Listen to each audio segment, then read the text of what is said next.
Scorpio rising. How you doing, Scorpio?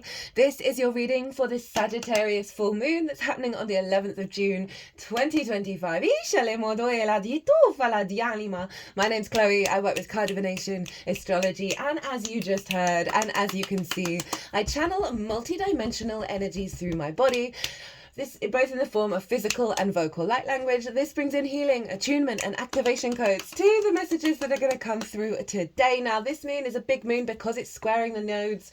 It's where the North Node in Pisces is currently manifesting. High vibrational energy came through in the collective reading, and that's where I broke down the astrology of the exact moment in way more detail. There's a lot going on in this moon. Also, collective tarot, channeled messages. There was a big transmission from my guides right at the end of that collective reading. So if you want a deeper understanding of what's going to show up here, go watch that and then come back to see how it affects the Scorpio area of your chart.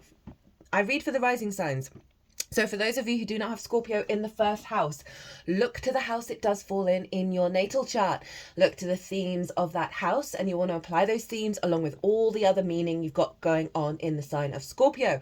For example, I've got Scorpio in the 4th with Pluto, Vesta, South Node, and Saturn. So I'd apply all of that. Oh, my third eye's throbbing as I say that. Apply all of that energy to what comes through, because it's as if that Scorpio energy, wherever it falls in the natal chart, has now energetically moved to the first house. So when I talk about the houses, they will always link in. You've just got to add on your own natal chart meaning on top of it. We are going to get 3 cards from this deck.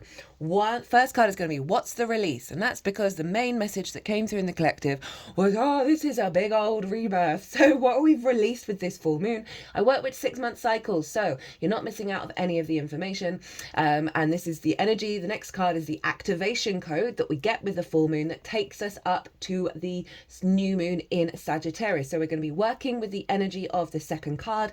Third card is going to be how to work with that energy, right? Where to direct your energy, what to amplify in order to facilitate the activation. We'll also get the card at the bottom of the deck as the root energy of that activation, as well as we're working with some oracle decks, and we'll get those cards after the tarot.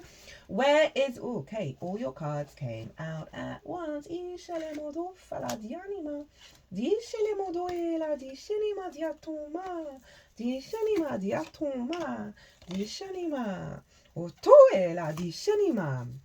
Well, okay, Scorpio. Right, what was I saying? Where is this happening for you? Sorry. The energy of these readings have been so high vibrational, very similar to the Gemini energy, lots of fast yang movement. My guides are very excited for this moon. So, Scorpio rising. This is happening in your second house of your skills and your tools. Your resources, your regular income, it's how you manifest in the world. It's the things that you value, and most importantly, how you value yourself. If you do not value yourself truly, madly, deeply, unconditionally, then we can tend to place value in things that just highlight the lack of value within ourselves. We can struggle to access those skills and tools at a higher level, as well as not being able to receive more resources, more regular income, because of what? The lack of value we are vibrating at.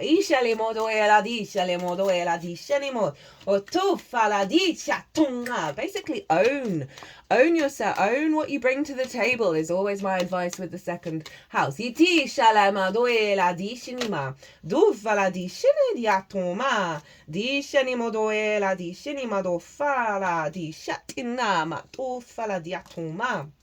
Okay, so that is where the moon is. Big full moon in the second. This is happens every year. The moon represents our intuition, our emotional body.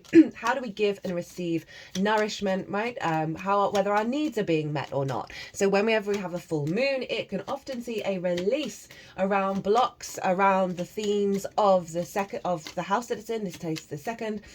Blocks around your intuition, guiding you in the way that it needs to, that serves your needs and nourishment. And so really elevating your intuition when it comes to nourishing and loving yourself. Intuition around your skills and your tools. Around your needs being met. So this may be opportunities and experiences around the kind of resources that you're going to receive on a regular basis that serve your alignment.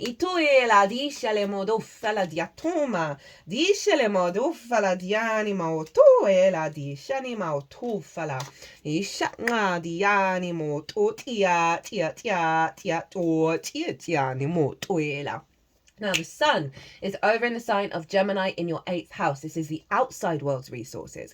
This is sort of more one-off chunks of money, such as bonuses and commissions, as well as working with the resources of the outside world, like mortgages or loans or debt, that kind of thing, or simply, you know, working with resources that aren't your own, but you're applying your skills to it, right? It is also about inheritance, both 3D and cosmic inheritance. It's relationship dynamics. It's the exchange between you and anything other than yourself, the give and receive of it all. Time, money, energy, intimacy, ideas. This is where we can have scarcity complexes, codependency, hyper independence, and greed show up in the extremes when our relationship dynamics with the outside world are out of balance. It is also your relationship dynamic with Source, as well as the resources of Source. It's a very, very psychic house. The sun is there. So there is a sense of the outside world seeing your skills and your tools.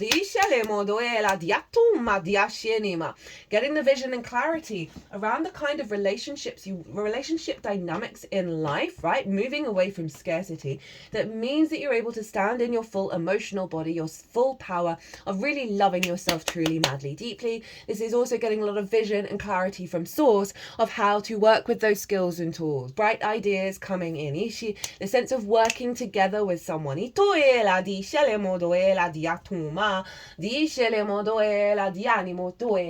Of being able to work with the resources around you at a higher level, right? That is going to facilitate potentially the accentuation of your skills and your tools.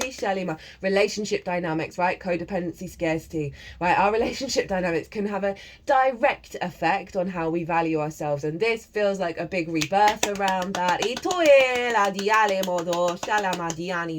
Jupiter rules Sagittarius, Mercury rules Gemini. Where are they? Because wherever they are influencing both the sun and the moon. They are in Cancer. Late last night, Jupiter here in the UK moved into the sign of Cancer. Mercury had already moved in there. That's in your 9th house of perspectives. Your morals, your ethics, your philosophies, your connection to book, religion, Source, nature, science, all of those bigger picture ideas, right? How you map yourself out in the world. What kind of perspective do you walk your talk by, right? This is also about mastering of something that you've been learning for a while. It's linked into teaching, therefore sharing perspectives.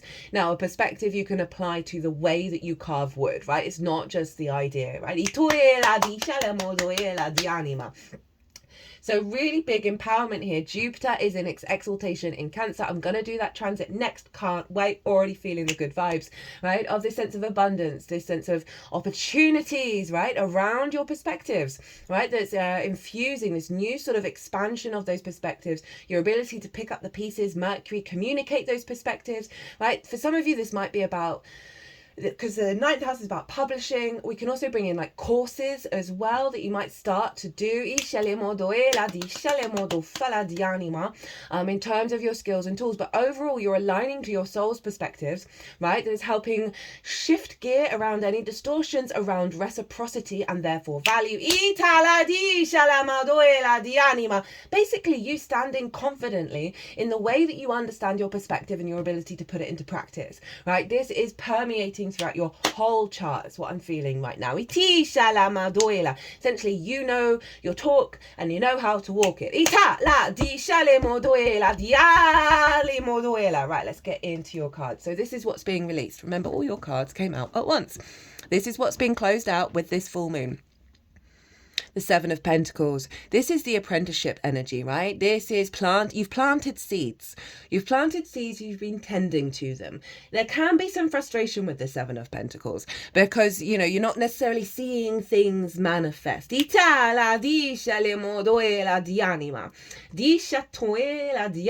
used to think this is the moon in Taurus, but it's not. It's Saturn in Taurus. Right? Of how you're building for the long term. So this is saying the cycle of you putting in the groundwork, you putting in planting those seeds, tending to them, that's done, right? The slowness of pace, right, of things manifesting is done, but it's letting you know those seeds are coming to fruition.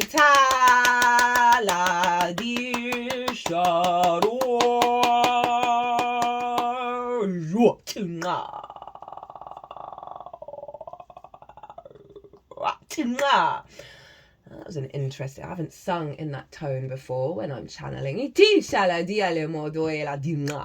Okay, what's the activation? What is coming through with this full moon for you? Three of Pentacles. Get in. I love this card. This used to be it still is one of my favorites. But when I first started working with tarot, it was my favorite card because it represents mastery of self and as well as collaboration.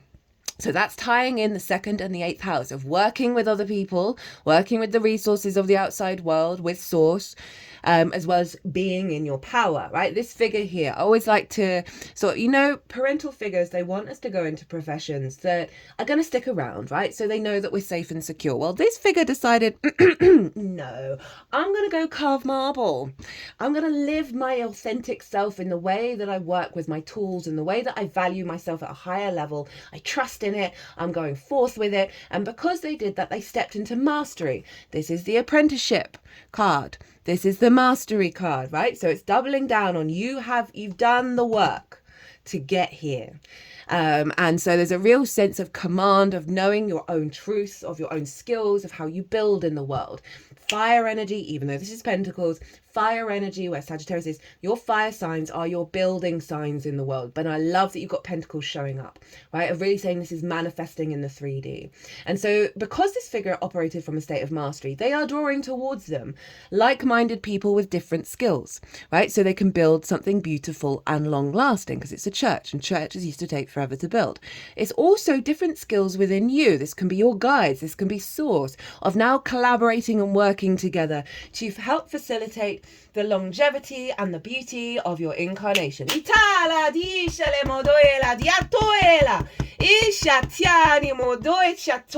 Right, how to work with this energy. I remembered what this card is because I tend to forget when they come out. My brain immediately disconnects. So this is how to work with that 3 of Pentacles, how to facilitate that 3 of Pentacles. The Fool. Oh, they really like that energy. A new beginning, open-hearted, not jaded, has left the village, left the entanglement of expectations, left the old paradigms of lack of value, going out into the world, heart open, curious and open to the experiences, and having the faith that this new reality, this rebirth that is happening with this new moon is going to appear by leaping off this cliff. You see these mountains, they are the biggest in tarot. Mountains represent higher perspective. The sun is guiding you forward. This is saying trust in the universe. Have no assumptions or expectations or how it's going to turn out, but operate from your heart and be open to the experiences that come your way. And it really soothes the frustrating energy of that 7 of Pentacles, right? Of, oh God, is the things ever going to show up? Is it ever going to manifest? And the Fool is saying, yes, you are starting a new adventure based on the work that you've done, but you're moving past those seeds. Those seeds have been planted. They've created the Fool in order for it to go out into the world and, you know, embody its true self, which is this mastery. Right, what's at the bottom of the deck? Oh, I just remembered this one as well. We've got the Chariot. This is the root energy of that 3 of Pentacles. This is Cancer. This is the card for Cancer, where Jupiter is. I love a Jupiter in the 9th house transit. I'm going to talk about that when I do the transit at the weekend.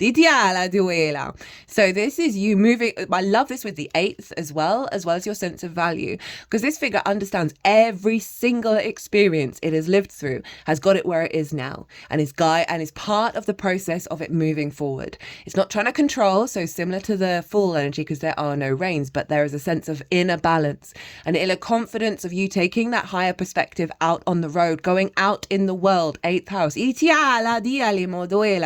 Harnessing all the resources around you on the multidimensional sphere. This is a victory card. So,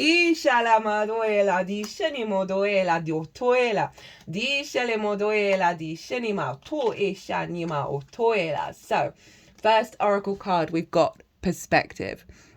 Right, so there's a real sense of shift in your perspective of how you value yourself. You are painting a new canvas, and look at the dream state that this person is painting. Right, so it's a real open canvas. Even though there is colors on it, it's not defined, it's not rigid, it's not structured. Right, it really tapping into the very freedom orientated energy, right, of going your own way, feeling your own desires. Right,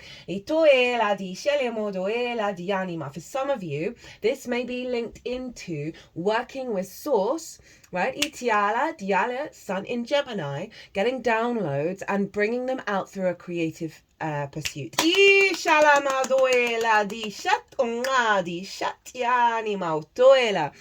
Then we have adventure tied in with the Chariot and the Fool. We can't make this up. And then we've got action, which is clearly a very Sagittarius energy. There's movement. It's going away from you've got to kind of stay around these seeds and make sure that they're okay. They're planted, they're good, they're growing. And now you're free to roam and go on a massive adventure. I love this in terms of the elevation of your sense of value, that is opening up pathways, opening up the way that you engage with your manifestation, with your skills and your tools, right? There's movement, right? There's movement forwards, right? Rather than, this kind of energy. There's momentum to put things into practice, to build, to work with this energy. We have the South Node, past lifetimes. You've got this. Baggage, karmic past, unfinished business, soul wounds, been there, done that, gifts, talents, lessons learned, comfort zone. The energies that I channel were really like gifts and talents. That was what they were wanting to focus on. That you, because of this, these seeds of many lifetimes that you've consciously planted in this lifetime that are linked into the gifts from past lifetimes are coming through. Or they're just doing some clearing work around the heart chakra. So it's integrating in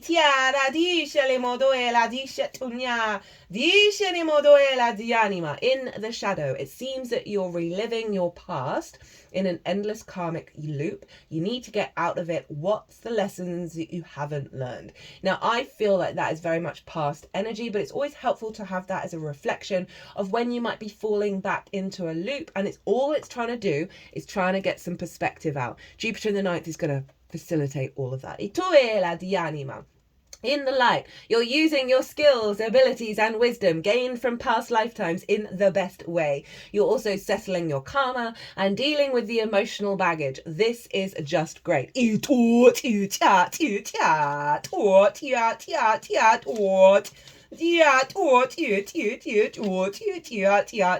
then we have 11th house groups. The Star, the Fool, you cannot make it up. Why is this struggling to stay in focus? You are, because it may have felt that you're not seen and heard in groups, and that you don't feel supported, that there's been a little bit of a back and forth of feeling it, then pulling back, then feeling it, then pulling back, and that's linked into the karmic cycle, that you've cleared out. You are loved and supported. Friends, groups, organizations,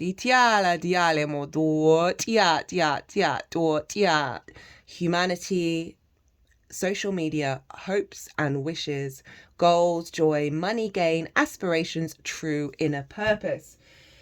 In the shadow, are you losing yourself in the opinions of others? That ties in with the 11th house squares the second, and I find all the 2nd, 5th, 8th, and 11th, they're all about a karmic block around value and therefore not being able to receive. Are you losing yourself in the opinions of others, giving your power away and straying away from your authenticity? Refocus on what actually matters. Refocus.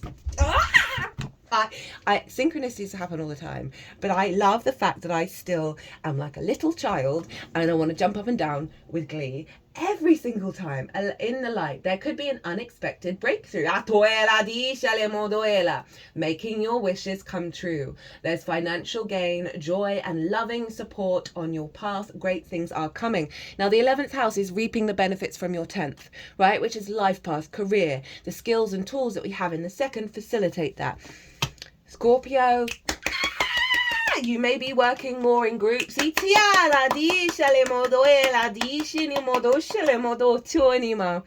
this 2nd house energy of your manifestation, your sense of value, your skills and your tools, regular income is clearly feeding into now your hopes and your dreams. Right,